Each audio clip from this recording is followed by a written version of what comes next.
Voilà, donc 2 mois jour pour jour depuis le début des affrontements entre l'armée israélienne et les mouvements de la résistance palestinienne. Environ 16 000 morts, je vous le rappelle, côté palestinien, une bande de Gaza en destruction, des crimes de guerre et de violation du droit international par Israël, mais aussi une résistance farouche sur le terrain de la part du Hamas et des autres factions armées palestiniennes dans la bande de Gaza.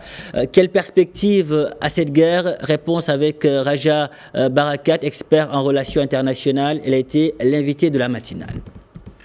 En fait, cette guerre n'a pas commencé le 7 octobre dernier.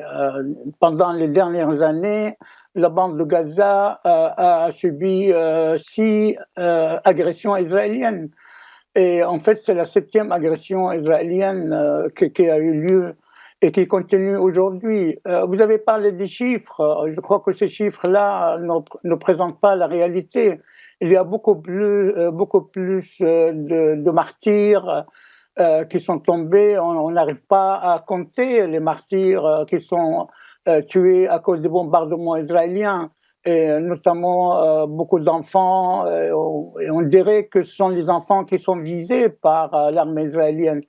Les crimes contre l'humanité qui se déroulent actuellement à Gaza et aussi en Cisjordanie, parce que nous, on parle tout le temps de Gaza, mais on oublie ce qui se passe en Cisjordanie. Tous les jours, il y a des martyrs qui tombent. L'armée israélienne entre dans les villes et villages et les camps de réfugiés en Cisjordanie. Et souvent, ils tuent les jeunes.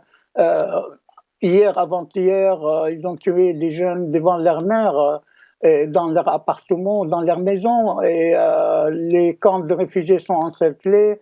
Les villes, l'armée israélienne entre dans les villes palestiniennes et les villages et les villes sont encerclés par l'armée. Les ambulanciers sont interdits d'entrer pour secourir les blessés, etc. Ça se passe aussi en Cisjordanie. À Gaza, la situation est catastrophique. Plus que 60% des maisons et des buildings à Gaza et dans la région, donc dans la ville de Gaza et dans toute la bande de Gaza maintenant, il n'y a aucun endroit qui est safe. Et l'armée israélienne est en train de bombarder les camps de réfugiés, les buildings à appartements, où il n'y a que des familles qui y habitent. On demande aux Gazaouis de quitter le nord pour aller vers le sud et on les bombarde dans le sud.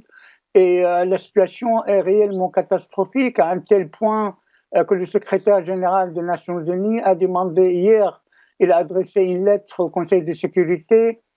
Il a demandé au Conseil de sécurité de faire fonctionner l'article 99 de la Charte des Nations Unies qui, normalement, il a attiré l'attention du Conseil de sécurité sur un danger, sur des risques sur la sécurité internationale actuellement.